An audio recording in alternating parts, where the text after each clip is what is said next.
Hey everybody, welcome to another edition of Tundra Talk with myself, Doug, Ice Bag Hockey Cards. My co-host down below me, which is Adam.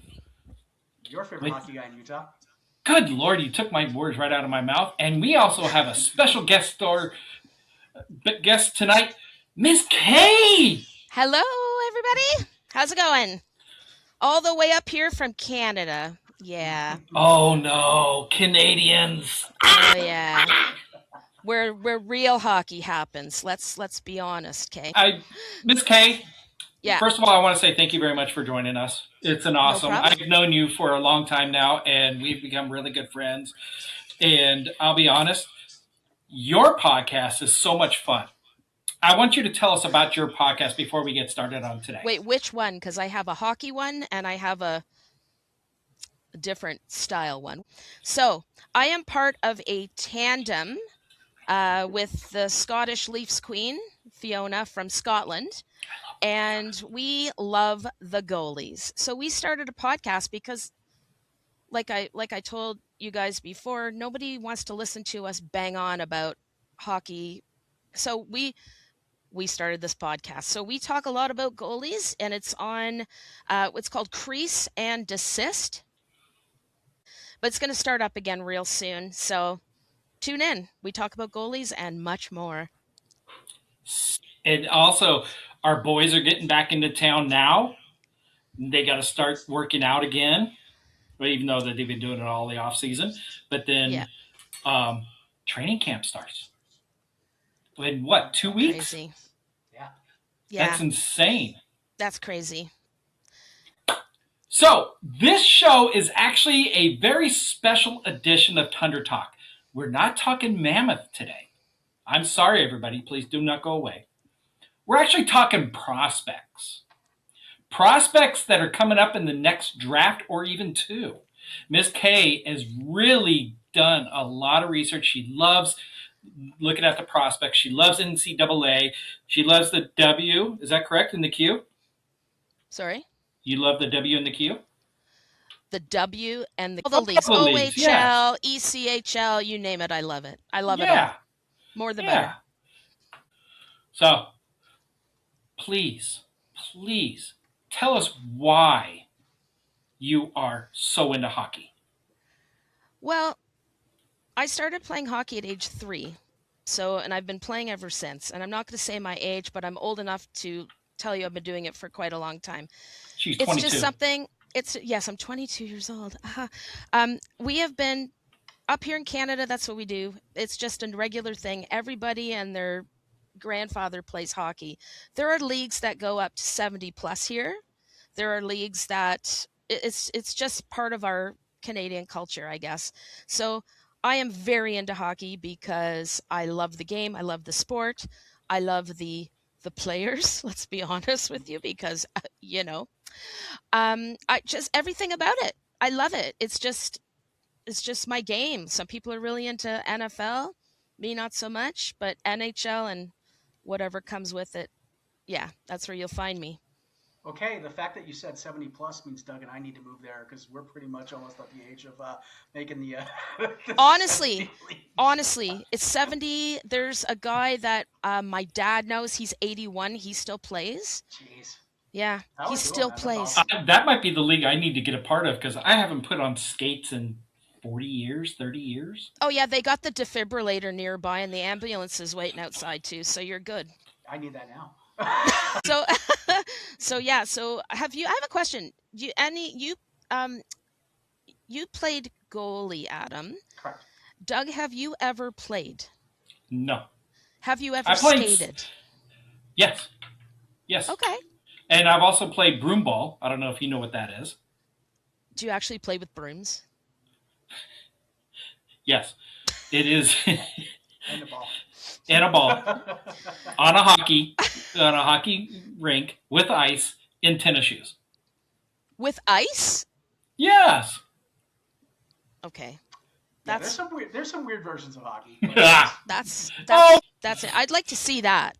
That's Yeah, I haven't done that's that since injuries. 1990, 92, 93, somewhere right around that area. Yeah, it's Oh been a my long God. time. We only have like floor hockey here, ball hockey here. We have inline hockey and ice Wow. hockey. That's pretty much it, to be honest. So, so what got you into following all the prospects? Because I'm a nerd. Okay, My best subject in school was math and science. This is what I do. This is I'm a what f- I I'm love a it. besties get, listen. I'm a huh? former cancer research scientist. Maybe you didn't know that, but I'm a former cancer research scientist. So my thing is analytics, analyzing data, stuff like that. Now, I know it's boring, but I find it interesting. I also like to be prepared. And I also like to watch these guys and kind of follow them through their careers because they're going to have the guys I want to bring up today are going to have some very interesting careers, especially one of them. So, yeah, it's just fun. It's a fun thing to do. What else are you going to do in the off season? Play broom Talk about ball? hockey. Like, just kidding. Actually, you know what? We recently found 3-on-3 hockey the entire time. It's called Oh, three ice, oh and God. Okay. it's actually amusing if you're just like, hey, you know what? Let's watch fun hockey. They don't stop. It's like I think it was a 10-minute half. And puck goes out of play. No, it doesn't. It's all netted in. There's a Yep. penalty. They do the jailbreak. It's actually pretty amusing. It's not hockey, but it's definitely fun. But Yeah, that's it's really hard to all it is. watch 3v3 for me. Even on NHL, I don't like I don't know if you guys have been watching hockey NHL for a while, I'm Yep. assuming. Mhm. Like back in the I don't really remember a lot of this. I was littler, but I was younger, but like they used to have a win was 2 points, Yep. a tie was 1 point, and a loss was 0 points. There Yep. was no like overtimes and you know what? It worked. And then they changed it and suddenly now we're into some weirdo 5-minute overtime and 3v3 and to end in a shootout. How disappointing. Like the second a game ties, like I'm kind of out. Do you know what I mean? Like I sort of Mhm. watch it and I'm like, okay. Yep. But once the shootout, no, it's just it I ruins it. It brings it right down to the goalie too, right at the mhm. end. It's like, oh great, Wall Well, missed this and he lost a game for them. You know what is wrong? What is wrong with the tie? nothing. Well, there's a thing with Americans here that we don't like ties. If you look at the NFL, anytime there's a tie, everyone's up in arms. Happens maybe once every 2 years or so. And I'm fine with having a winner or loser. I don't like the 2-1-0 system. I think if they're going to go to anything, it should be the 3-2-1 system that they have in soccer. Oh yeah, three Um, two one would be a lot better. I think that's more incentive. Like it'll space the 100%. points out better Exactly. too. Yeah, Yeah. Exactly. I found that if you set up a system like that at the end of the year, there are very rare cases where both teams need a win in regulation. Where because right now, if you win in overtime, you still get the 2 points. There's nothing on there. But there could be a situation where it's 4-4 in a game, 2 minutes left, and both teams need to pull their goalie. Can you I say imagine the I chaos of something like that? holy shit. Yeah. I can't. We No. in one That's of in amazing to think that. Can you just imagine the chaos on that? No. Here's the Carmen. reason why I say no. I mean, we'll pick on our guy, Veggie, Vimelka. I love him by the way. Oh, thank you. But if you switch the goalies to where Clayton Keller, Nick Schmaltz, Dylan Gunther, Logan Cooley, yes, Adam, I'm even going to say Barrett Hayden, if they all went for up against Veggie, they do that all the time. So they actually understand them better. I would rather see them put the backup in there, or if the backup's in there, put the number one in there to give him there because they go in the day before or whatever, and they go up against that goal. They think about that goalie. They look at the videos for the goalie, and they figure out everything. So at the very end, if you switch it up, then you're like, oh shit, what do I do? So It I think they would yeah, be it a little wouldn't bit better. work.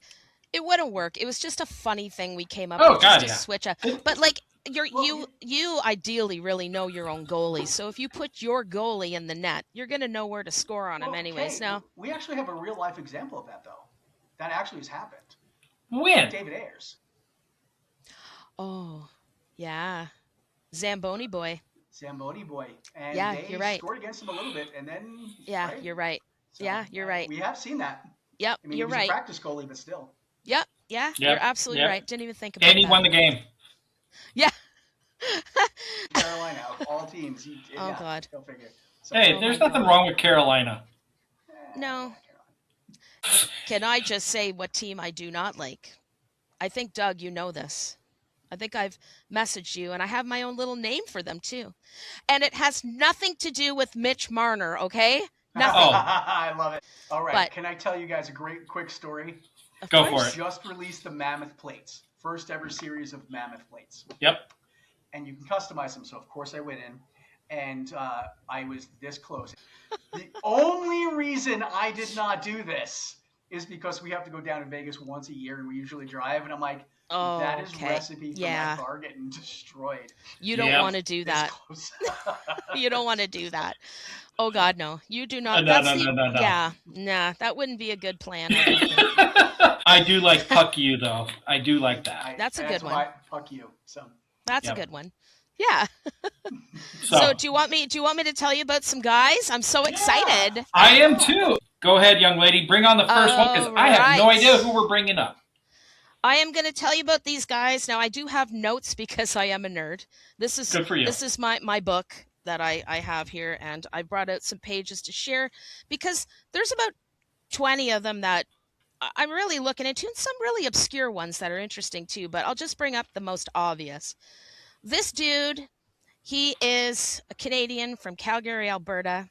He is a defenseman. His name is Landon DuPont. He's prospected to go number 1, okay? And there's a reason why. He's a right-handed defenseman. And if you guys know, 35% of the league have right shots defensemen. They're a natural pairing with a left shot defenseman. Things work out. They play like a fine-tuned fiddle, having a left and right line there of defensemen. So he is committed to University of Michigan in the NCAA. So he previously played for the WHL and the Everett Silvertips. Now, here's an interesting fact, just to tell you how this guy is so damn good. So as a 15-year-old rookie in 2024-25, he scored 60 points in 64 games as a defenseman, becoming the first WHL rookie defenseman aged 16 or younger to reach 50 points since Scott Niedermayer. So this guy is really quite outstanding. He's also really big. He's a big dude. He's 6'4". He has some really elite skating. I've watched some of his videos. He's 6'4" at 15 years old. He's 6'4" now at 17. At 17, okay. Yes. I think he's about 200 pounds, and he is prospected to go number 1 overall. So his biggest superpower is the scouts say that his hockey IQ is beyond, like, he can see plays happen before they even happen, which as a D makes him very valuable because a lot of Ds make a lot of mistakes. Look at Morgan Riley on the Toronto Maple Leafs. We call him Pizza Boy because he's shot so many pizzas up center ice and turned the puck over to the other team. I can't even tell you. I do love Morgan Riley, though. Don't get me wrong. But yeah, he's just a really outstanding player. So WHL, if you know, WHL is age 16 and up. Now, there are exceptions now. They've changed the rules as of 2024 that teams could carry 15-year-olds, but they're only allowed to play 10 games, no more than that. The year before, it was 5 games. So along with Connor Bedard, this Landon DuPont fellow, he was granted exceptional status, so he could play in the WHL at age 15 and play as many games as they want him to play. And that is exactly what he did with the Everett Silvertips, and he scored all those points. So he is the first WHL defenseman in history to receive exceptional status. That's impressive. And you mentioned he's following like Scott Niedermayer for the points out there. Have you seen him play? What kind of style is he looking like he has? Because that's is there someone that's a modern comparison, or I'm older if there's an old schooler? I was going to say, is he like a Schaefer or is he? he is sort of like a Schaefer, but much bigger. Like he's definitely going to be somebody's generational player. Like he's going to go there and stay there. He so there he's looking more like a Schaefer just because the points, the sheer number of points this guy generates. But think Schaefer is 6'4" and 200 and some odd pounds, Yeah.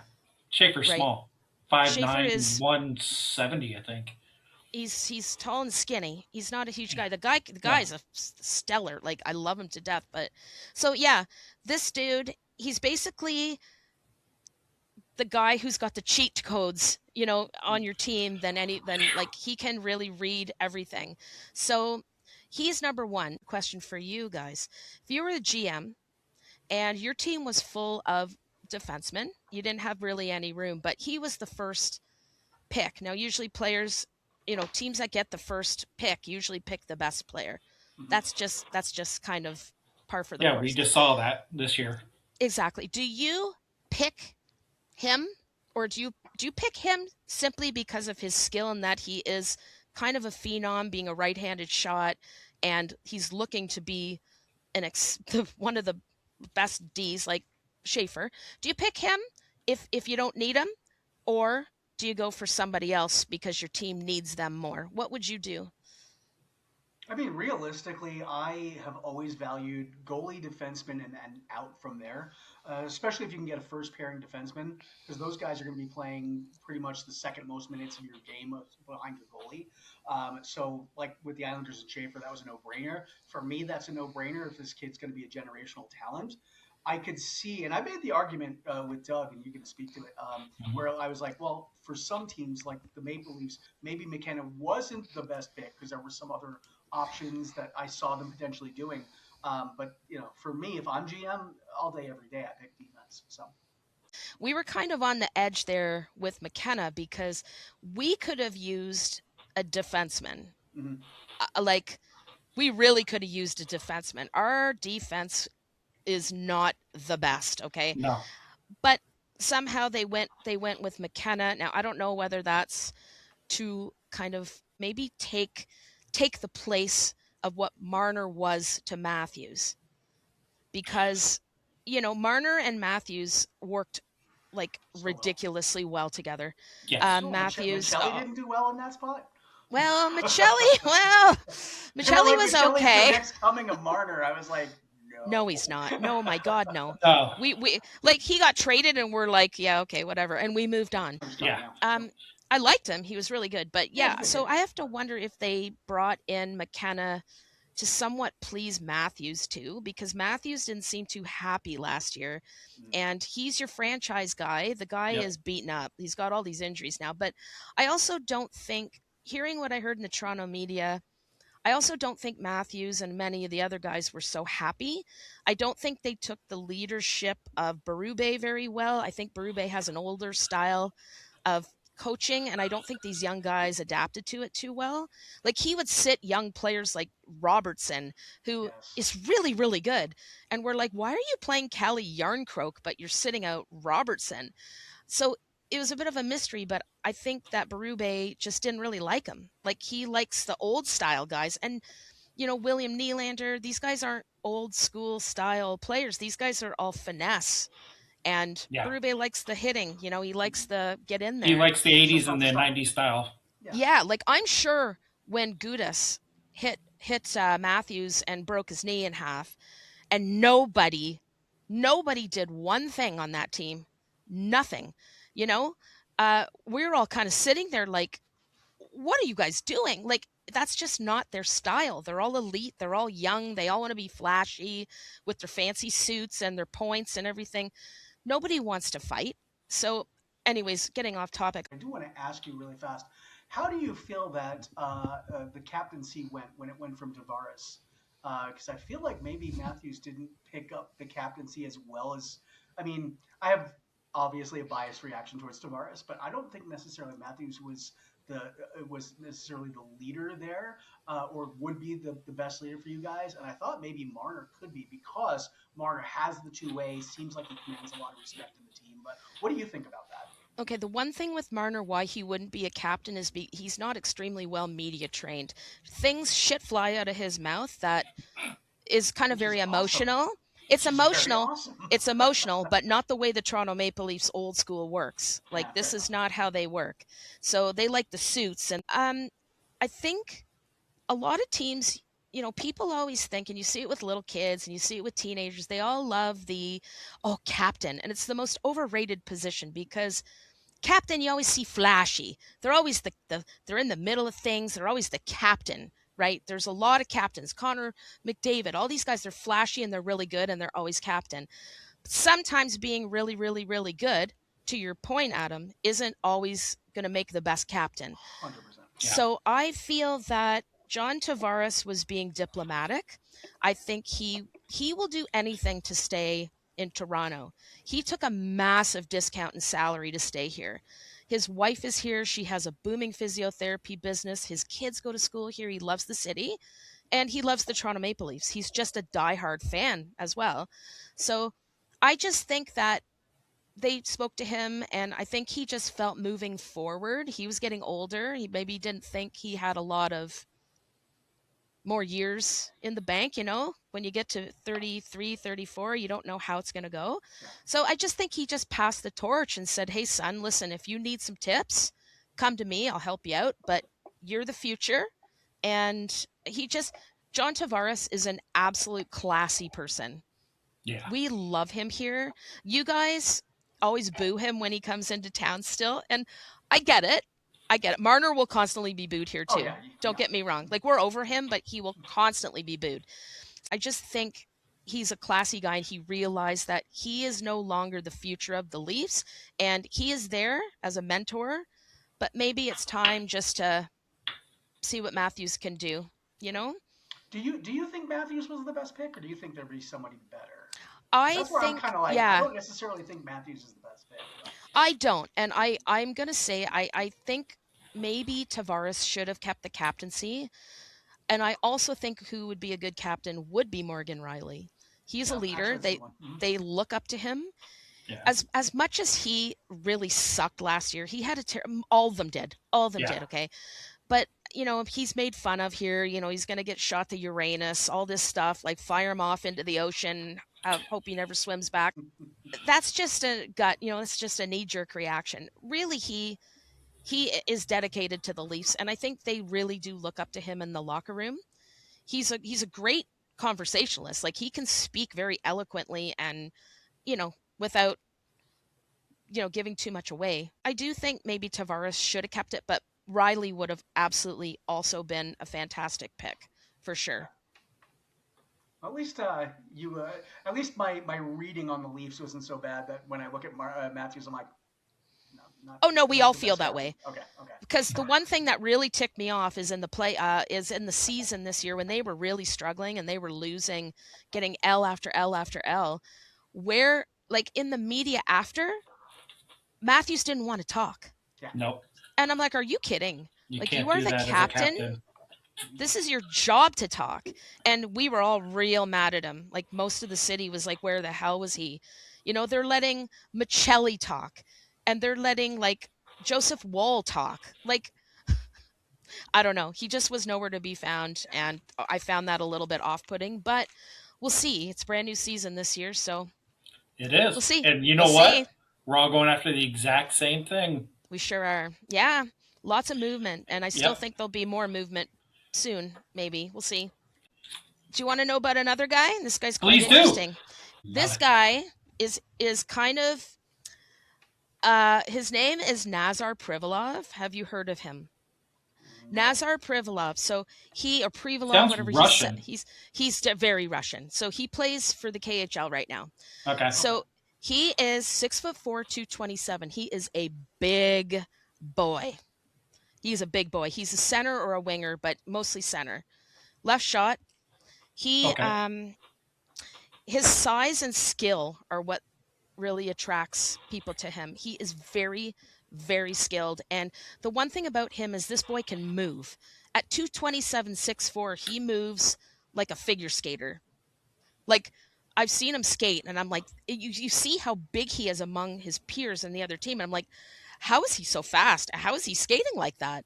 Like, he's just really big. Now he's got a real good shot. He's got real good hands. So he's very desirable, but he can protect the puck because he's so big. He's great at protecting the puck and preventing the other team from getting it. He's just really, really good. But here is his biggest weakness is his size. And I know I said that's a bonus, but when you take a look at 2024, 2025 Maple Leaf season, Matthew Nyes, Arizona boy, right? Mm-hmm. Yes, he is. He gained about 15 pounds in the off season. He had a great season 24, 25. I don't know how many points, like 60 points or something. Yeah. Great, like super. And then he gained weight in the summer. He bulked up. Like he worked out, he bulked up. So he's like 232. And you could see it in his skating. He was slower, cumbersome. He wasn't used to that big of a body. So same with this dude. If he gets any bigger, 17, he gains any more weight and gets more muscular. That's kind of his biggest weakness at this point is his size. Is he going to be as explosive when he's 20 than at 17? Is he going to gain more weight? What's going to happen? So over the summers for the last 3 years, this boy has put on 4 to 6 inches each summer for the last 3 years. So he's now, and the funny thing is his mom's 5'5" and his dad's 5'11". So they have no idea where the 6'4" beast is coming from. It's from the Milkman. It's from it's from the postman. Here's the deal with him, though. Here's a little catch. First off, Ivan Demidov, you know who that is? You know how good he is? He is from the same coaching and skating camp as Demidov. Okay. So they train him way different in Russia. Way Yeah, different. they do. And they want the size, but Demidov is actually pretty good on his skates, and he's not a small kid. No, he's not, but he's also a little bit older than this guy. So if this guy puts on more height and more weight, what's going to happen? That's his weakness, and it's not a huge weakness, but we'll see if he can adapt to that. The one thing it seems like from some of the bigger kids in the Russian leagues is they're missing the physicality. Yeah. So is he along those lines? You know, even though he's a little bit smaller weight wise than he could potentially be, is he showing any physicality? And the reason that I ask is Daniel Boot and Simashev, both of the Russian kids that we have, both are bigger kids. The physicality is ramping up with Simashev as a defenseman, but Boot as a forward is not having that. I kind of feel like Demidov's same thing. The physicality is just something that's lacking, but in his case, it's not necessarily important. So is Nazar's situation kind of the same? Is he just not physical? Is he relying so much on the scoring touch that physicality? He's more elite. He's more just an elite hockey player other than a beast, you know? Okay. I mean, that might be his only problem, but we'll see. You don't know. He might streamline himself and get used to it and be like fantastic. How old is he? Here's the thing. He's 17. Okay. So he's going into this draft. He is going into this draft. He will be 18 when he goes into the draft. Okay. Because he's born at the end of May. Here's the thing about him, and this is the interesting part. This is where things get a little bit spicy with him. So he just recently locked into his KHL team until 2030. Ooh, okay. Yeah. So it's kind of like the Alexander McGillney situation back in the 80s where he had to defect to play in the NHL because Russia wouldn't let him go, right? He was tied to all these things. So he's so good, and he's number 2 prospect right now. Now, these things are fluid. It could change, obviously. But here's the thing. What do you do as a NHL team come 2027 draft when he's right there and you could draft him and he's awesome? What do? Do you wait, take a chance and wait until he's into 2030 when he's free? Maybe hope that there might be a glitch along the way in the next year where he can play for you when he's, say, 19 or 20, or take the risk because at 2030, he still may be held back in Russia for military duty. So do you take the risk? So the actual cool thing about their contracts is they can be bought out, but they cannot be bought out by an NHL team. They have to actually be bought out by the player. So there is a way to that would be the glitch. Player. That would is be the the glitch glitch. that you can get them over. But with the water out there, it actually does add It adds a little bit more of a complications to problem. it. The only team I feel that could take a chance on this kid would be Vancouver. Because they're not going anywhere. They're at the bottom of the barrel. It's going to take them 3 to 5 years anyways to build something. So maybe they may want to take a chance. I disagree with you on that, Kay, because I think that the Vancouver is looking to get somebody in there immediately to help out Pedersen. Oh So yeah. I was thinking more along the lines of a Florida or a Tampa Chicago. or I don't even think of Chicago because I'm I don't thinking think they more have of the teams that expectations. are like right now, but they want to build for the future. So I think Chicago's been spinning their wheels enough that they would make a sense. The other team that would make sense is San Jose, who seems to win every yeah, damn draft there Oh is. God, there's San another Jose one. is going to be Yeah, a powerhouse. They've got, they I would would be say, sick. they're one top three of young kids who are going to make things work. Really, like Yeah, they're going Yeah, to unless be they they're had to wait interesting till to watch. 2036 for a kid if they needed to. I mean, Yeah, yeah, Jesus. for sure. exactly. So he's not going in the So top 10, especially if he's under contract with Russia. It's Buffalo, close enough to Toronto that where they're the same place. No, I'm unless he kidding. defects, here's a fun fact about him: Go for it. he watches no hockey. That's funny. Wait a He minute. watches he watches no hockey. Do you know what he does? What? His thing is he is a nerd and he spends all of his time doing school. He Hey, watches good for him. zero hockey. Good for So him. if you take that into account, this kid is a natural in the true things, like in the true aspect. He That's watches what no they said hockey, about watches no Bedard. NHL. I don't like Bedard very much. I think he's No, very overrated, but he is. this guy, they asked him, where is my work here? They asked him, "Oh, you must really watch a ton of hockey." And he's like, "Nope. Nope." He says he's finishing school and he says he doesn't have time to watch any hockey because of his studies. So he says, "Well, all my friends are sitting around watching hockey. I'm doing my homework." So he is That, 100% natural. Yes. yeah. So When did imagine he how much more start that playing? ceiling is. Yeah. Pardon? When did he start playing? Oh, I don't know. It doesn't say. Russia's kind of like Canada. They start them young there too. Yeah, that's But true. it's so If you funny start though. skating at 4, you're an old hag. You know? Yeah, yeah. So, Oh, yeah, yeah. You're past your prime. Way past Yeah. your prime. This guy, I love this guy. Okay. He's from Toronto, but I love him because check this out. He is going to be 17 when he's in the draft. He's a right winger. He plays for the Saginaw Spirit in the OHL, and he's the youngest captain, 17 years old. That's crazy. So he has 75 points in 59 games in Holy 2025-26. 36 goals. Get this. He's 5'10", and he had over 100 minutes in penalties. Holy, They're comparing him. They're calling him Rat 2.0 because he plays exactly like Marchand. I was going to say, yeah, Brad Marchand. Yeah. And he is not afraid to take anybody on. He's got a mouth on him, and that's his puck, and he will take that puck and score that like in high pressure situations. Give like no holds barred. Like let the kid go. so that's either the world's best or worst praise coming from a Toronto fan saying yes, Marchand. I love Marchand. I was like this when I was hoping he would come here. I don't know. He's got a mouth on him, and as a hockey player, I had quite the mouth on me too. Playing hockey, it got me into a lot of trouble. Oh So my God, you swear? I'm only 5'2", and I was one of the smallest girls on the team, and I used to get thrown around. But my mouth, yeah, Wait a it'd minute. run. It Hey, would you're run. a girl? Yeah, I know. Oh. I know, right? I know. But yeah, so his biggest selling point is his offensiveness, and that he's so little, but he's so good. I He's love so it. good. And I've seen him play, and he's like this little, like a ball of hate, just this little guy. But that's his puck.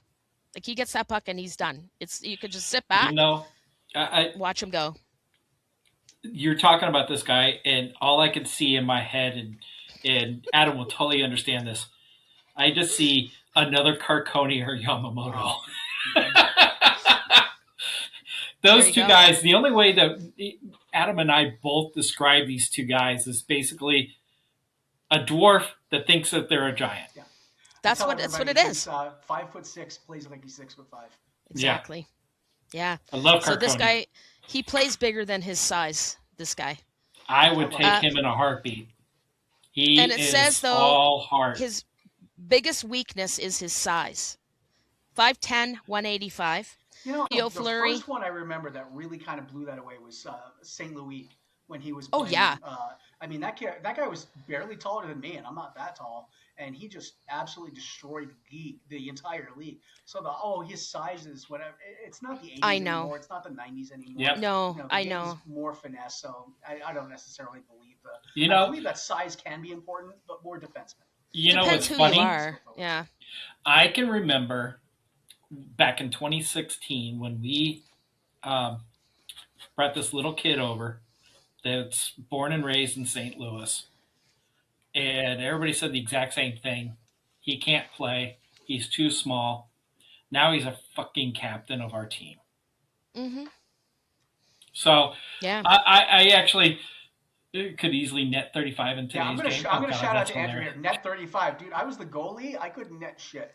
I would let in 35 per game, but not score I 35 think that's what goals. Andrew's talking Aw. about. Aw, people are So just chirping you. No, Andrew's a good kid. I would take this guy in a heartbeat. The I reason would why too. is I would because of the too. fact of his heart. And it's somebody out there that thinks that they are 10 times taller than what they are, or 10 times bigger than what they are. That tells me, one, that they know how to play, but they know how to play other positions than what they are because they Yes. are playing a finesse and enforcer all rolled up into one. And then with that Yeah. 100 penalty minutes, Oh my I, God. go for it. I know. I Like can get rid of a couple of my players. I can put them on there. Boom. 50-50. the thing is he also has a little bit of a controversy. December 2025, just last year, he actually cross-checked a bit of an altercation in the game. He went after the guy later, and he cross-checked him in the I face. I heard about this. Yes. Now, Okay. if you Google this kid and hit images, he looks like the sweetest blonde little boy. No, this guy literally friggin' cross-checked this dude in the face, and Criminal it was charge. a I remember. Yeah. you remember that? A bit of a controversy. But Still. he's a little competitive, and I think he's got a lot of adversity with his size. But I think like you said, Doug, I would pick him in a heartbeat, just because these are the guys. These are the 1 in a million guys. As much as you hate Marchand, he's 1 in a million. The guy's Oh, Oh, 37 definitely. yeah. years old. Yeah. And he He's still going to plays be like he's playing into his 25. he's going to be playing till he's 40 something, exactly the same. Yeah. Like, you can count on him. And The, he's a playoff guy. the only thing that's Marchand going to hurt is good. Marchand, the rat boy, is injury. That's Oh it. yeah. That's I it. know. Yeah. Yep. Like what Yep. happened last season. So, yeah. So, okay. Adam, do you have anything to add on to this? No, I think I'm excited. I think some of these prospects are. I don't follow the prospects really until they hit kind of the AHL, ECHL, AHL level. So this is really good insight. I really I appreciate love this. this. These people Okay, are. this That's good spoken, Doug. What? good. What? Oh no. Okay, Who's next? I am going to, you know what? I am debating. Okay. Alexis Joseph. He's French dude. He barely speaks a word English. But he's probably going to be 18. He's a center. 6'4", 205, left shot. He's really good. His combination of his size and his skating are pretty much what people are really liking, and it makes him real intriguing because he is such a big guy, and once again, he's an elite skater. So you got to take that into consideration. He also has super good offensive Uh instincts. He's really good in front of the net as well because he's so big, and his skating's really, really good. But he is actually so the scouts like his skating, his offensive instinct, his ability to protect the puck, and his willingness to stand in front of the net. He loves planting his big ass in front of the net, and he does it real well. He screens goalies like nobody's business. It's awesome. Andrew on TikTok, he's like he's been lighting it up in the queue. So Oh yeah. Oh, absolutely he has. His biggest weakness though is his consistency. He's a little okay, bit weak on the 200-foot game. He's a little bit inconsistent, but he's Well, also 17 years old. yeah, I was going to say he's only 17, so So there's another little wrinkle in his story. His size often makes him look better than he is because he's playing junior hockey, right? Yeah. So well, it you know So what? like almost like overagers, yeah. Sometimes the overagers get drafted better just because they look that much better. So, yeah, like can um, he play NHL? yeah, Who knows? Who knows? He Well, looks really good playing with the younger guys, but can he play with the big boys? That's the you question. yeah, like know, maybe. I can remember back 20 years ago, 15, 20 years ago now, this kid who was also really big for his size, loved to play in front of the net, and he was drafted second or third round. I can't remember now, and became a captain of this team, all because of the fact of he played so well, and now he's on the Utah Mammoth. Hmm. Anders Lee. Everybody thought that Oh, he was going Anders to be. Lee. Okay. He was very big. He was too big. He didn't know how to play very well. He was not very good on his skates, but he came around. And he played one season in the A, and then he was moved up. Now he's one of the best net presence in the league. So I can totally see this kid maybe not playing right away, but coming into the league 3 or 4 years after the draft Yeah, and maybe. playing very very well. Yeah, and to jump on that point, and Kay, correct me if you think I'm wrong, but for kids like that, kids that are able to get into the dirty areas, play very well in front of the goalie, for me, it's almost more important that they have really good hand-eye coordination, because being able to tip those pucks or catch that puck dropped and the goalie's going down, but if you're able to just beat him that split second of the puck, having that Yes. hand-eye ability to coordinate is more important than necessarily even having some of that big size. Yeah, fast So reflexes. Yeah. exactly. Yeah. Does he seem to have that, or is it more? Yes. Okay. Yeah, he does. So then that's good. Yeah. He's that's one of his strong points. Good. Okay. Just to give you an example of his skill level. Now this is RJ Celebrini territory here a little Oh, I bit. love. I can't wait for this kid. So at 14, this guy was playing M18 AAA hockey. So he's playing with the 18-year-olds at 14, and in 39 games he scored 53 points. So 25 goals, 28 assists. And Who's this kid? Alexis Joseph, Francais. Yeah, Francais. He's the youngest player in the league that season, and he was playing with the big boys. The M18 AAA hockey is all that's on Flow Hockey right now. So I've been watching it, and it's pretty decent hockey. You want to see a good Wow. tilt, though, you go there. Yeah, and once again, his parents are really small, so they're not sure where the 6'4" came from. The postman, like you said, Yeah. That might be he the milkman. In Canada, it's the bagged milkman. yeah, there you go, the bagged milkman, and he plays really well with Landon Dupont. Funny enough. They Wow. play fantastic together because they played for the Hlinka Gretzky Cup this year together. Yeah. So basically, to describe this kid in one sentence, he's just a power forward with good hands, really talented in front of the net, and he's second behind DuPont prospect right now. Talking about this draft being one of the biggest drafts out It's there. going to be crazy. A lot of smaller guys too. A lot of Yeah. small guys. Here's a question for you: if you're an NHL GM, okay, picking in 2027, would you take DuPont, the right-handed D, the big dude with the very good hockey IQ as a defenseman, or a 6'4" power forward with extremely good hockey IQ who can skate like the wind and plant himself in front of the net and as a center? That's a pretty elite talent because not a lot of them do. You don't see Matthews doing that. He's always up in the, up in the corner where the opposite side of where Ovechkin stands, and he's Yeah. always one timer. So, what would you do? Doug, what would you do? Ooh. Would I you would pick probably. the power forward or the D? Okay, I'm going to play my GM here. I would trade somebody and get them both. Okay. What if you couldn't? I would go What with if you the had to D. I would choose? go with DuPont. I would go with the D2. I really sort of sorry about this, Adam, but I was really hoping that, a few years ago, last year, whatever, Toronto sucked ass and we could have gotten Matthew Schaefer because boy, oh boy, what a treat. Oh He yeah. is absolutely I will say fantastic.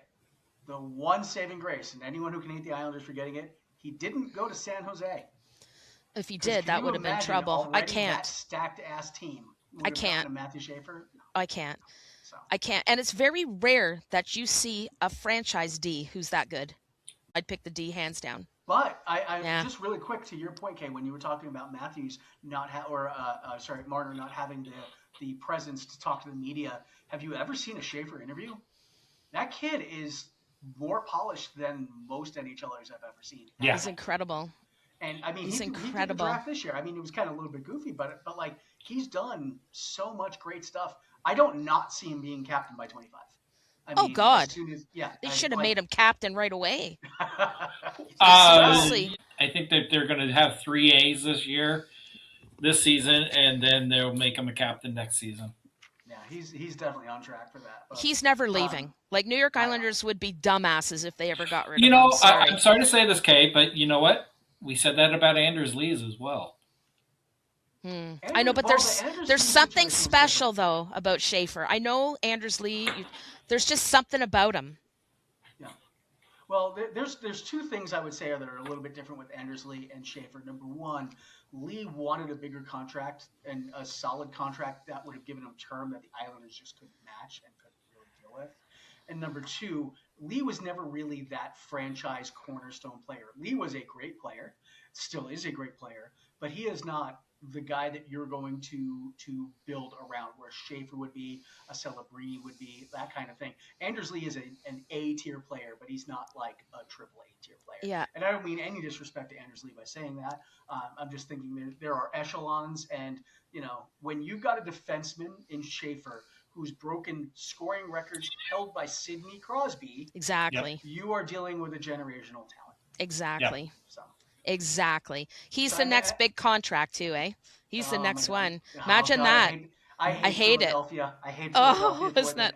I kind of like them right now because they threw a whole bunch of chaos. And for Utah, we have a lot of good kids under contract. But that whole Cutter Gauthier story, that's for a whole other podcast because I got a lot to say about that. I got a lot to say about that, I'll tell you. I'm going to move on to the next one. Let's move on. Go to... This guy is a rando. This guy's probably 20th, maybe 15th, 20th prospect Okay, right so now. down the list. So he's from Red Deer, Alberta. He's also a Canadian. He's 6'5", He is a center, and he will be 17. He's going to be 18, everybody, is Yes. Brock England. I've heard of this kid. You've heard of this kid? This kid is... So they are comparing his speed. His speed... To McDavid. Connor McDavid. Yeah. He is fucking fast. Like, holy shit. I was watching a couple videos on him today. I was like, this kid is fast. He's not big, but boy, can he skate. Whoo, can he skate. I know I said some of these other guys can skate, but this guy can skate. So he is considered a top prospect right now, sheerly from his speed. Explosive. Damn. Yeah. And his edge work, like he's like a figure skater. Like he works his edges well, and he's so like a fast. Matt player. Sure. Yeah. Mm-hmm. Yes. Fast. So he can carry the puck at such incredible speed, but maintain possession. Like you watch him and you're like, how did he just skate through two people and he still has that puck? I don't understand. Like, so that is his biggest upside, that he's his elite skating and his edge work, and he's really got good offensive instincts. That's why they like him so much. What's his biggest weakness is his size, because he's 5'11". Now he might grow though. He's only 17 years old. Yep. But right now the scouts are like, well, he's a little small. He might get taken out, in the neutral zone. Of scouts and that being their knock on people. I know. It's the same with goalies too. Like these big goalies, some of them can't move. Need to be a little bit bigger, but I mean, I'm only 5'8", And so I played. Oh my god, I played when it was still kind of stand up, kind of switching to butterfly era. So that's how old I am. And so butterfly goalies at 5'8". So you need to have a bigger guy, in the modern NHL for the goalies the way they are. But other than that, you don't necessarily. It's not like a guy 5'6" can't be a fantastic forward. I mean, again, we've got some of the smaller guys in the league at 5'8", 5'9".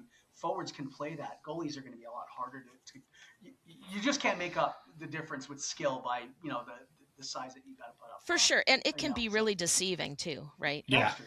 I mean, you're seeing the sheer size of these goalies every year just go up and up. So I'm going to move on to my last prospect here of the day, and it's a goalie. I couldn't leave here without choosing a I goalie. was about to say Yeah. you This is came why we're here gonna with be no friends, Kay. goalies. Yeah. I love the goalies. I love the goalies. So he is actually going to be 18. He's from British Columbia. Okay. He's a left catch. Okay. He plays for the Calgary Hitmen, which is one of the best jerseys and one of the best names of teams in the Yep. WHL I've ever heard. The Calgary Hitmen, awesome. Yep. He's 6'3", 198. Okay, his name is Oh, Eric Tu. okay. He represented China in the IIHL, and he did really well. So the thing is about him is he's a little inconsistent, but he's also 17 years old. But he's inconsistent. Like he had .898 during the regular season, Not but bad. man, oh man, during those playoffs, he was a 945, which is pretty good under That is pressure. very good. Under Under pressure. yeah. He is promising because he's also a bit of an Iron Man goalie. 68 games at WHL play. He played 45 of them. And that's unheard of in a 17-year-old. That's a lot for a That's a 17-year-old goalie. lot. That's how we work like. Okay, he's 6'3", he's about 200 pounds. So he's just a workhorse. Like he's actually showing these impressive longevity numbers. Like he is considering he's so young. 47 out of 68 games. This is inconsistency is the problem. Like playing, 898 during the regular season and 8 or 945 during the. But Yeah, I well, mean, if you've got that heavy a workload at that age, I think that might be a big part of it as well. yes, Fatigue, even as a kid, you have fatigue. But a workload like that for a kid that young is Yeah. Yeah. a lot. Like it's But a lot for a professional. they're saying, yeah, it's a lot for a pro too. I mean, they're saying though that his size he's not limited to his size. So he moves like a 5'5" person. He's so agile. Like his lateral moves, everything is he's so quick that you wouldn't think he's 6'3", if you know what I mean. He's very athletic. So So that's another big part I got a of question his. here. So you said that he played for the China team in IIHL, but Yeah. he's from Vancouver. Yes. But he's of Well, Chinese heritage. okay. So he's got dual citizenship. And how good was their defense? They do comment that the team in front of him wasn't super great. Okay. I mean, it was nothing to write home about. Got So, it. but the scouts and what they're looking at now, they're not saying, "Oh well, we're not going to consider him because he's in 898." It's just the fact that it's very rare to see a 17-year-old play 47 out of 68 games. It is. That And, especially at you know, 17. Yeah, that's Exactly. insane. And the fact that he can play so well under pressure when you need it the most, because we all know regular season hockey is a completely different animal than playoff hockey. It's like two separate things. Yep. So the fact that this kid came from a .898 and to a .945, I think it was like 1.6 goal average or something, goals per game. Like it was especially a with all crazy. the pressure. Yeah, absolutely. So he's a goalie to watch. He is considered the number one goalie prospect at the moment. There's a couple others, but I'm not going to get into them. But I do want to talk about one person. And I love him. I have been actually watching him for a little bit now because I'm flattered. I know Adam is up there. No. Because I heard an interview with Macklin Celebrini when he was just getting into NHL, and he said, if you think I'm good, you should see my brother RJ. Yeah. And no one asked him about it, but I heard it, and I'm like, brother RJ, you say? Hmm. Do you remember how Okay. old RJ was when he said that? 11. Exactly.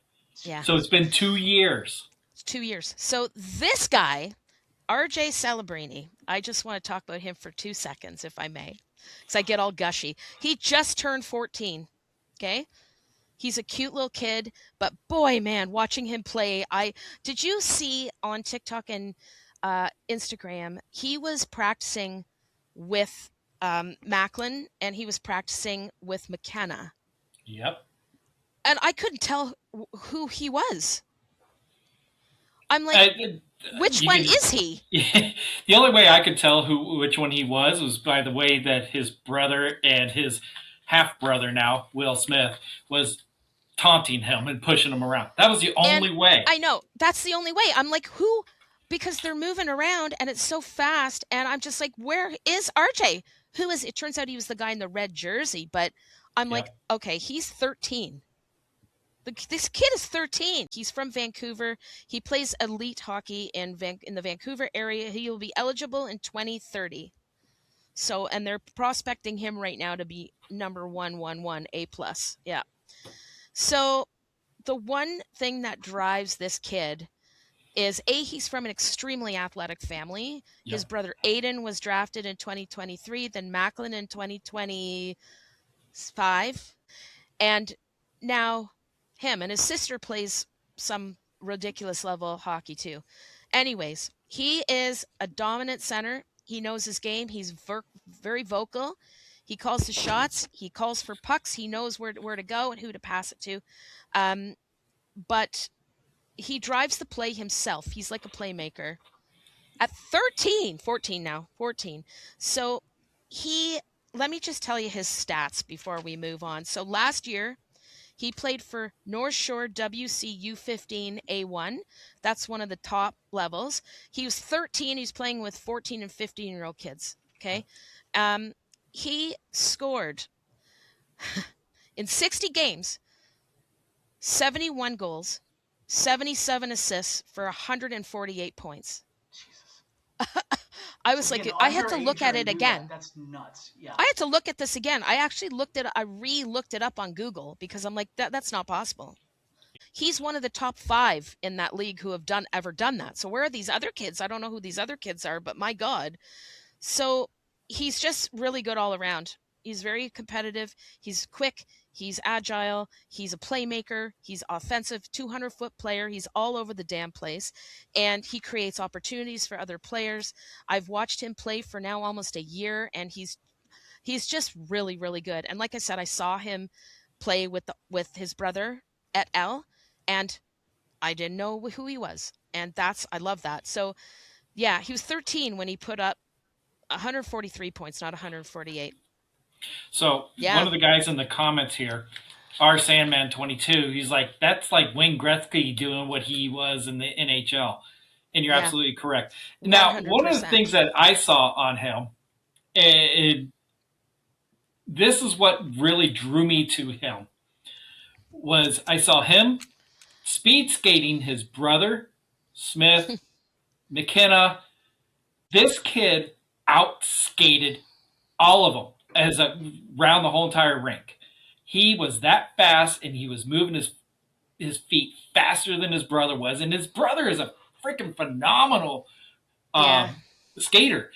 This kid knows how to do it. McKenna is a great skater, yeah. and these kids were being beat by this 13-year-old at the time.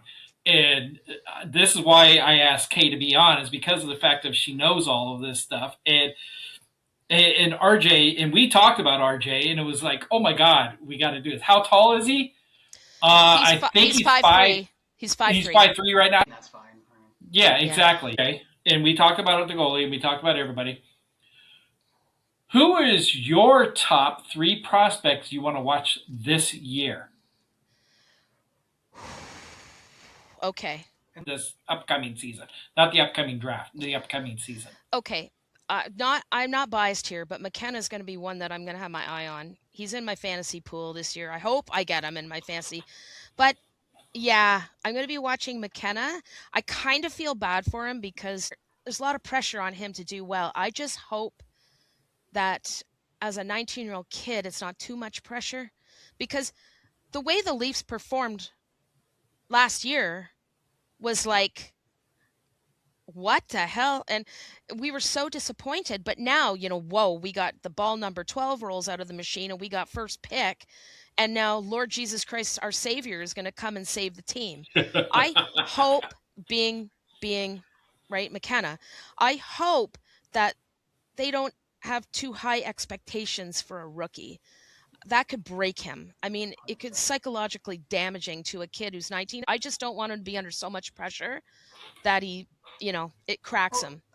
that's the thing, because I know not just the media, but also the fans out there can get a little bit brutal with some of the stuff that happened with No. Marner and that harassment that his family got. That's the only reason that I'm worried about McKenna's position, because if he is a normal year, right, and normal year, he's going to the AHL, he's going to have expectations of him, but not the hope of an entire city that is, forgive me, like absolutely insane when it comes to everything relating to hockey. Right? Your media is ruthlessly terrible. Your fans generally, I mean, you've got great fans, but you also have very disturbed fans out there that have done Yeah. some very disturbed things. Oh, Yeah, for a kid who has so much now riding on him, which is pretty unfair, I worry for that for a little bit. But end of the day, I think he's going to be able to perform. I just, like you said, I don't want him to fall apart under pressure. I yeah. see that being a major concern for someone who's a normal fan like you, someone who's not a psycho Yes. who And to wants it be to be to Jesus. be honest, in all fairness to Toronto fans, I'm not one of those psycho fans. I'm a realistic Leafs fan. I'll tell you when they're sucking ass. I don't care. I'll be like, yeah, they suck. They're terrible, and I'll tell you why they're terrible. When they're good, they get praise. When they suck, they're going to get chirped a lot. But some of these fans are a little bit brutal. But in all fairness, there are other cities like Montreal is Oh, one of them. Philadelphia, if you're called a Philly fan, that's an insult, like it's not good. There's a lot of crazy ass fans out there. It's just so happens that apparently Toronto is the center of the universe, apparently. And everybody wants, since the Marner fiasco, everybody wants to blame our media and our fans for poor Marner and his hardships Oh, and all fuck that. Marner. Yeah, I know. Like he Sorry. besides Cutter Gauthier, he is probably one of the biggest whiners. I'm gonna move on to my other prospect this year, yes, who is please. Carson Carrolls. I love Carson Oh, I was Carrolls. not going there. Yeah, farm boy. Yeah. I want to see how he performs. I watched him a little bit before last year. First, I think he's extremely good looking, so that's going to be a point that I'm going to bring up here. So I am a woman, But in I just I think he is going to shine, and I hope he does really well this year. So I'm going to be watching him. Another guy is Verhoff. Yeah. Okay. I Yes, I like, was going to say. but honestly, I think Verhoff is a real treat. I was kind of secretly hoping Toronto. Please, whoever's watching is Toronto fan and a Gavin McKenna fan. I was kind of hoping Toronto was going to choose him, but Yeah, that's the need you had. that's the need, right? But we picked what we wanted and what is expected of us over what we really need. Um, Correct. anyhow, I will watch him too and cry if he does really well because Toronto could have had him, you know. I got a question here on the chats from Andrew. So Uh this is oh. for Adam. Oh. A little off topic, but I need to know if Adam thinks Cole Iserman makes the roster this year. I actually do. I think watching what Eiserman brings, there's a lot of controversy, and this is an Islanders prospect. There's a lot of controversy of is he ready, is he not? I think where the Islanders are positioned this year, they're going to need to have him step up. So he needs to make the roster, and it's a matter of if he can perform and stay on the roster. I think he can. I think he's going to see a little bit of a struggle. And so there is going to be a roster spot, I think, that's going to be opening up, especially with Lee going. There's a little bit of a turmoil in there. If Eiserman doesn't perform to where I would be disappointed if he wasn't playing more often than not. I think he takes the roster spot. So for Miss K, our Sandman goes. He was talking about one of the topics that we were talking about, and he said because no Canadian team has won the Stanley Cup for quite a while. So I actually wanted to ask a question of this to you as a Canadian. What Canadian team will win the Stanley Cup next? Oh, okay. Vancouver. So, not Vancouver. I'm just going to start. Not Calgary. Okay, those are out. Calgary. Calgary. Calgary. Calgary? The hell? Yeah. What are you, American? It's Calgary. Come I'm on. hoping to get up there this year. Calgary, or you can say Calgary, whatever you want. Not Winnipeg. So, and not Toronto. Okay. I'm going to have to say Edmonton, and God help me all, Montreal. Oh, God. I did not think that was ever going to come out of your mouth. Well, guess who's going? Guess who's going Yeah. to the Montreal game on November 7th? That would be me. Hey, that's Yes. awesome. I'm actually going to the Vegas Golden Knights game on November 11th. Oh, the Golden Showers. Yes, ma'am. On Remembrance Day. Remember when the league Hey, didn't have the Golden Knights? That's my birthday, damn it. That's your remembrance. Oh, well, I was going to say it's Remembrance Day. Yeah, we call it Veterans Day. So McKenna, not Gavin, the one that we know. I saw her comment. Can I answer that?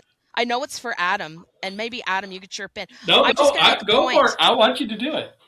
The jersey that just came out with the fisherman, hell yeah! I will be getting a Schaefer jersey. It's that is Lighthouse. An awesome it's looking. Not the fisherman. It's the light. Yeah, sorry, it's the Lighthouse jersey. I love it. I'm going to be getting a Schaefer jersey with that on it. Even though Mike Bossy wore the old standards and Denny Potvin and all that, I love that. But you know what? It's 2026. Let's go with the Lighthouse. What do you think? Do you like it? So I like the Lighthouse. So the fisherman jersey is the bane of my existence. I hate everything about it. It was literally the darkest period of Islanders fandom, and everything about it was awful. So the fact that it's not the fisherman makes me happy. I do like the Lighthouse. I am a bit jealous because years ago I designed a logo. This is bored Islanders fan 2,000 miles from home, not being able to do anything. I designed a logo where it said Islanders with a lighthouse as part of the Oh, that's cool. So I've always been partial to the Lighthouse, so I do like that. The worst one would have been the fisherman, but a very close second worst one would have been just the NY. Like, I hated that. The fact that it wasn't either of those, I'm happy with it. I think there were a couple of jerseys I liked a little bit better, but overall, I can't really complain. I think it was a fairly good selection. If it helps, Toronto's unveiling a new jersey as well. It's the color of an old Band-Aid, and it's not that great. It looks like it's been taken out of the antique closet. It's off-white. Is it off-white? Yeah. Well, it's cream color. Like, I don't know. I don't know if I'm into it. Is the Toronto going to have the Titanic as the design? Yeah. At the bottom of the Atlantic. Bottom of the Atlantic. Yeah. It should. God. Okay, yeah, Adam, we cannot be friends. That is an old joke. Let's move on. Let's move on from that. Okay? We can talk about your Islanders too a little bit if you want. We can crap on the Islanders all we want. I know. I'm going through here.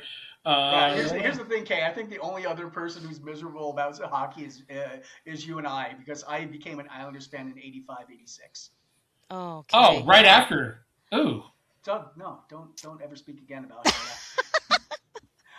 That's when I started actually understanding sports. So I became a Mets fan, an Islanders fan. Oh, so you learned the losing way.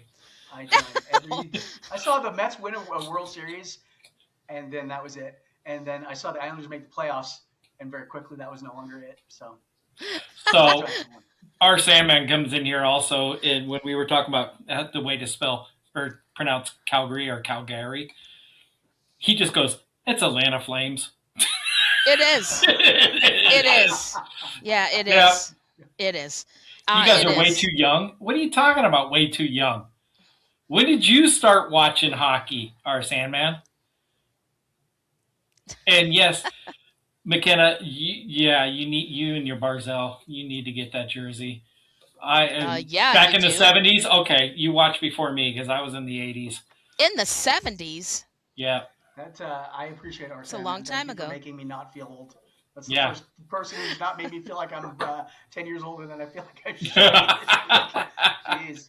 All we'd have to Yeah. do is walk, and it feels like we're 100 years old. I have a I Kansas love City it. Scouts t-shirt Wow, I haven't heard that name. and Actually, a I have to California say Golden no. Seals Yeah, jersey. Golden Seals. It's my dad's though, so I can't really. I wasn't Okay. alive back then. Where did the Golden Seals go to? Does anybody know?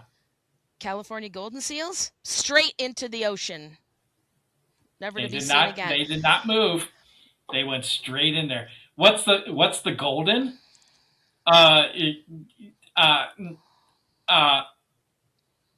I can't answer that because nothing was golden about the Golden Seals. Like golden showers, I could tell you what that is. Golden Seals, I don't know. Oh, that's for a whole nother podcast, please. That's for a different. That's a paid podcast. That costs money for me to talk about that. Tundra Talk After Dark. Jesus Christ.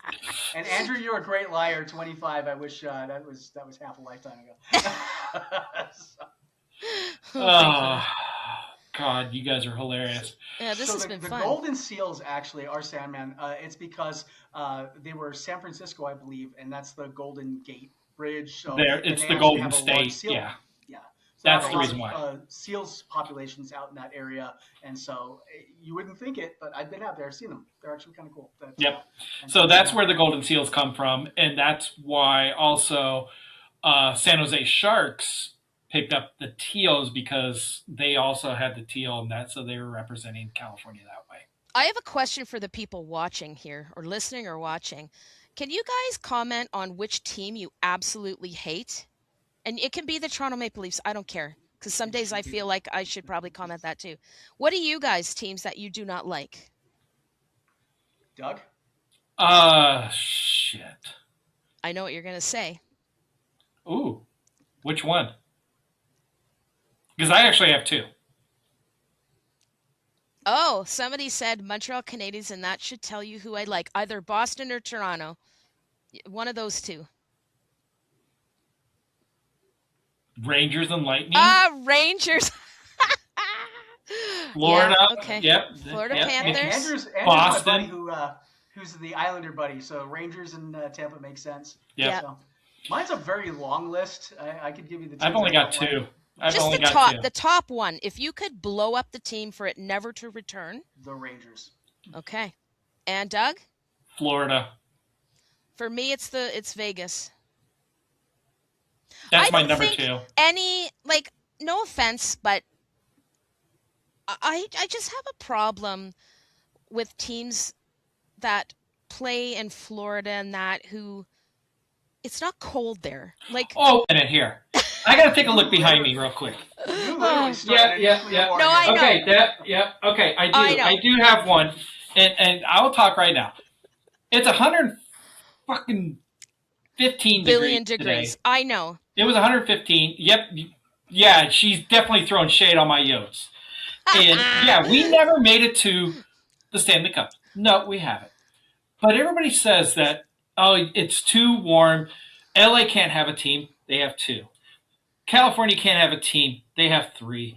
Florida can't have a team. They have two. I know. Carolina, nope, it's too warm there. Dallas, da-da-da. Look at this. Hockey belongs everywhere. If Puerto fucking Rico can have a hockey team that plays in the IIHL, yes, they do. Puerto Rico, are they good? Yes. Yeah, you're going to have to look that up.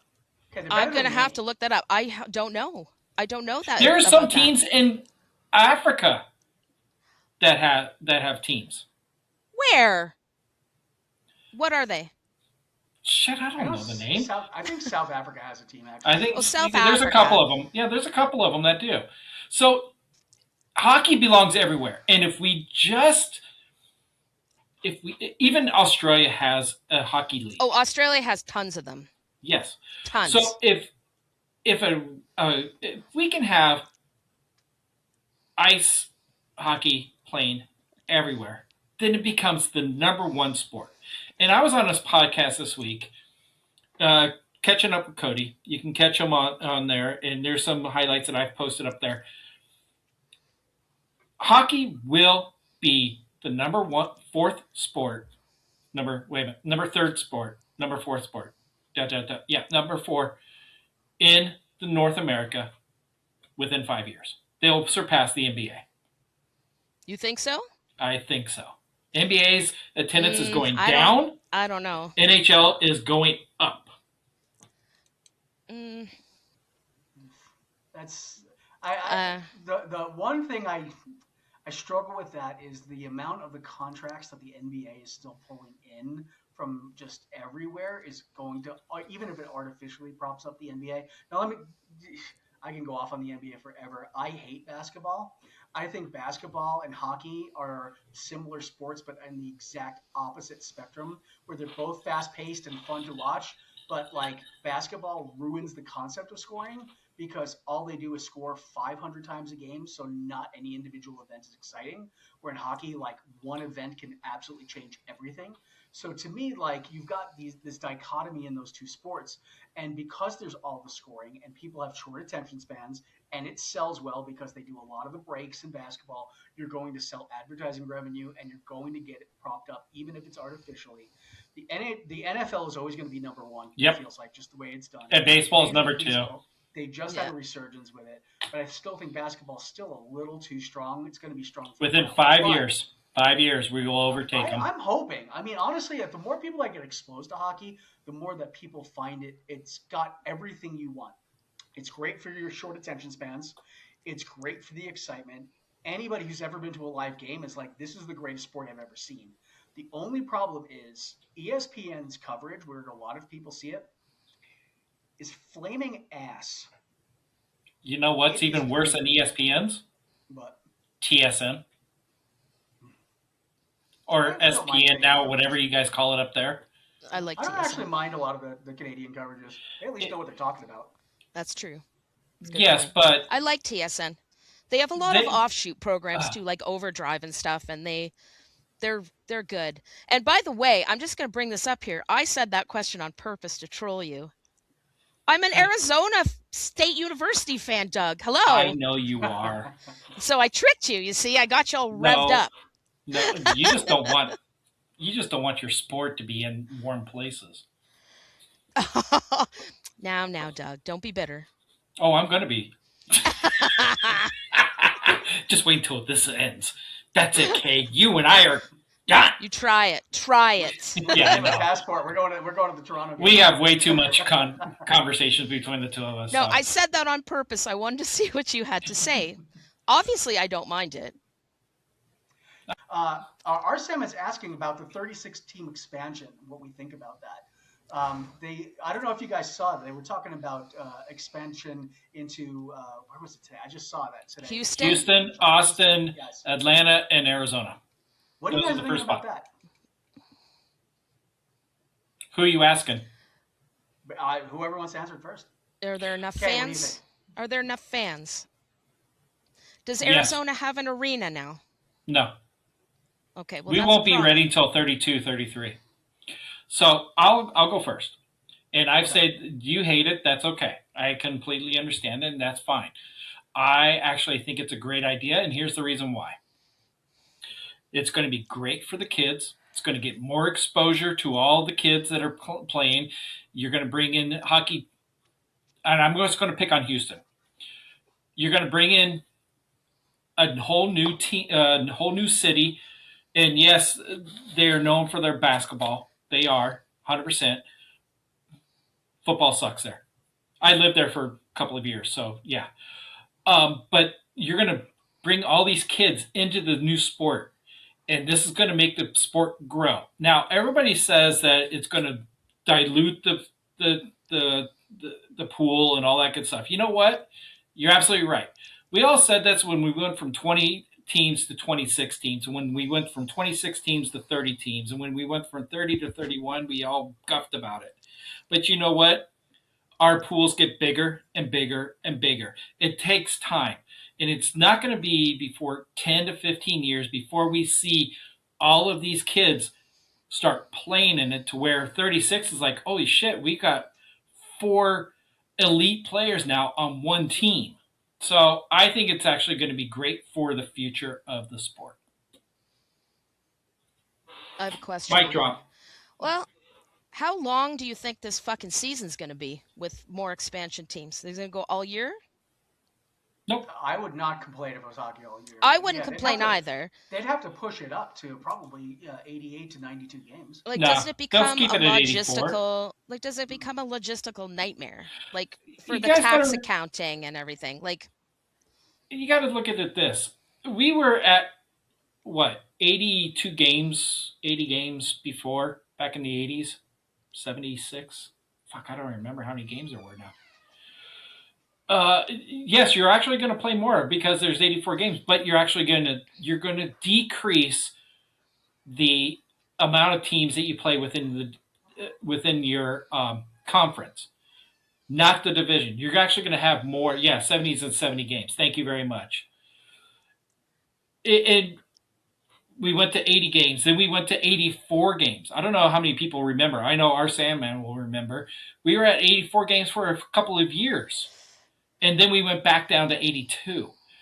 So I think it's actually going to help out with the rivalries a lot more within the division because they're going to have more division games than what there was, but then they will be able to have less, maybe just only 2 games within the Western Conference, and then 1 game maybe for the whole entire Eastern Conference. I don't know yet, but I think that it's actually going to be a good thing, and I think so it'll enhance the rivalries. what do you think about those teams that were just mentioned, like fan interest? Like, can they survive? You know what I mean? So, from my point, I honestly think out of all of them, Houston's probably going to be one of the best ones. Just because I think Houston's going to adopt the team very well. They had, I can't remember, I said something to someone earlier today, but I can't remember the name of the team now. They had a hockey team there for a little while, and it did well. And I can't remember what league it was, either ECHL or AHL. And it did fairly well. It drew pretty well. The concern I have is Atlanta, because Atlanta has had 2 shots and both times have been crap. But it looks like if it's going to go to an Atlanta ownership, it's going to go to an ownership team that's going to understand how to put it together this time. The problem is they've had money, they've thrown a lot of money into it before, and it's been kind of mid. So Atlanta concerns me, and Doug, no offense, Arizona concerns me a little bit because they've had 25 years and they screwed it up, and you've had bad ownership. Then you had the NHL ownership. It really comes down to ownership in Atlanta and ownership in Arizona. Yep. Houston, I think, is a natural fit for it. And then if it's Kansas City or if it ends up being Quebec, like I feel like it's going to be picked up well in whatever the 4th city is. But Houston, Atlanta, and Arizona are definitely going to be the 3 on the list. I think that 4th one's still a little up in the air, but I think the 4th one, whether or not it's Kansas City or Quebec City, it's going to be picked up because both of those teams or both of those areas want cities. Yeah. If you guys want a hot take, though, what I think we should do is actually expand the AHL to 36 teams and play relegation like they do in soccer. Bottom 2 teams in the NHL get sent down to the AHL. Bottom 2 teams go, top 2 teams come up. That would be such a cluster for everybody. I would love the chaos. Yeah, that'd be interesting. It's all money making, right? All these teams are about money making. No one gives a shit about it, whatever. They just want to make money. The owners want to make money. And if it's not making money, they're going to dump it faster than, it's here's, like anything. Yep. And not a lot of people have heard this, and I believe McKenna has when we were talking about it on ours, and I know Adam has. The NHL last year made their take home $7 to $8 billion. Billion. That's their take home. That's incredible. They're very good games to watch. Very good games to watch. So, if we add more cities, I'm all for it. Yes, it's going to make the NHL bigger and better, but you know what? It's going to give us more hockey. I think that there will be an appetite, especially, and sorry, Kay, but especially because of the gold medal. and having such a these massive... right here? These right here? That That's we beat okay. a certain country? I forget what country that is. Somebody needs to tell me what country that we beat. I forget I it saw now. Kay grab her emotional support wall I pillow did. over there. How many years did that take to get a gold? I don't know. You know, it seems like it's been 1 year, not even 1 year since it's happened. So, but no, and joking aside, right? Like, ribbings aside, like, I think that has done a lot for hockey in the U.S. And I think the Four Nations face-off had done an amazing amount too. Because when I went to the Four Nations tournament, I saw a couple of people at a bar, then a couple of more people at a different bar for another game. And then when the gold medal game came out, we lost that one. There were a ton of people at the third bar I went to. And when the Olympics were there, it was twice as many people as it was before. So, I think having the exposure, and I think the best thing for hockey in general is the U.S. winning gold, because that's going to turn so many more people onto hockey in general. But not only that, I mean, the PWHL is taking off. I love watching the games on the PWHL. And so I think, you've got the interest with women growing and the women's sports coming Yep. along. You've got the interest with the Olympics and the golds there. You've got the interest with the Four Nations and that game. Everyone who's talked to me about hockey was like, "Did you see that fight at the beginning of the Four Nations games?" Like, everyone loved that and they thought that was exciting. So I think the interest in hockey is definitely going up. So I think expansion. I hate the idea of the asymmetry, because right now I like 16 teams in the playoffs, 32 teams overall. Kind of a nice split, but I hate the asymmetry breaking. That's my autism. But I love the idea that it's going to be interesting enough for things to be expansive. So. Yeah. We've been on the table to get another team close to Toronto too, but the MSLE won't have it, or MLSE. Yeah, They're didn't not they going to shut have it. down the expansion because they were talking about doing it again for one of the expansion teams, and that was even before Vegas. Yep. And they shut that down before it was even. Of course they did. Right in the crib. Yeah. Because tickets would be cheaper. Do you realize the cheapest ticket you can get here for a game is about $300? That's standing room only. Well, in fairness, that's Canadian, so that's what, $8 for us. Exactly.